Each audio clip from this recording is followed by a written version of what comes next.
LAPD's criminal gang unit is searching for a killer. The victim, a young woman just starting life on her own, shot dead in Baldwin Village. Police say someone knows something. And tonight, for the first time, detectives are laying out the evidence for NBC4's John Candice Altamirano.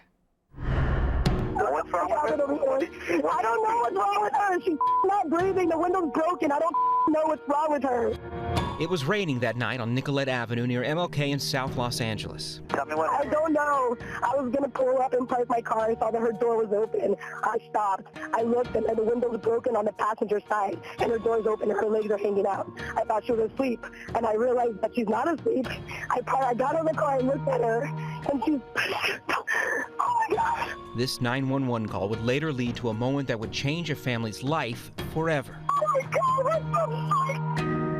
3 years later, and it's like time stood still. My firstborn, my only daughter, a really good girl. Candice Altamirano was just days away from her 28th birthday, the life of her family. She was recently promoted to manager for a trucking company. I could say, she was in a situation or she didn't get along with somebody, but I don't know anybody that didn't like her, and I don't know anybody that gave her a hard time. We have units on their way, okay? But something happened that December 2nd, 2012. Oh my God. Oh my God. Detectives say the frantic 911 call came from one of Candice's friends who was with her just an hour earlier. The group of young women partying it up at the club Rage in West Hollywood. Are they suspect?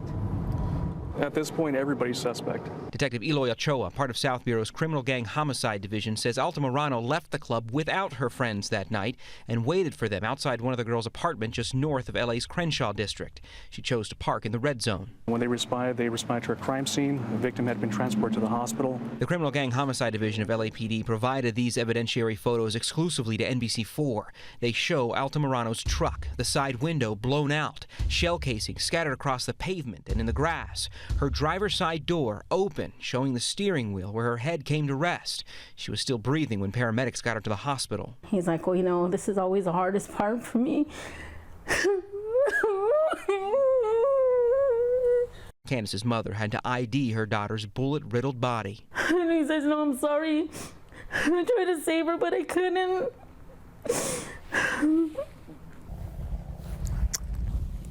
Altamirano is laid to rest at Rose Hill Cemetery. Her family says they visit her here at least once a week. For her youngest brother, he doesn't mince words about who he thinks is behind her murder. I think it's pretty pathetic. Do you think it's somebody that knows her? Definitely. He says he replays the events of that night in his head daily, based on what detectives know as the facts of the case and that 911 call. It just doesn't make any sense. You sound angry. I am. Because she didn't deserve this.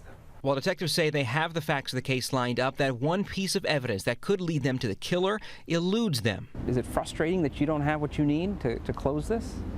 Well, it's always frustrating. We don't have eyewitnesses telling us they know who did it. They've received a confession from that person telling them exact details about what they did and why they did it. And no murder weapon. Evidence points to a walk-up shooting, the shooter approaching from the sidewalk as Altamirano sat in her pickup truck. There's several windows out here. There's a view that's not obstructed, so I'm sure someone might have seen something more than what they're telling us. And in a case like this, you could say that time might actually be on our hand now, because if someone did something, it always seems that people have to get it off their chest. And for Candice Altamirano's family, Just please tell.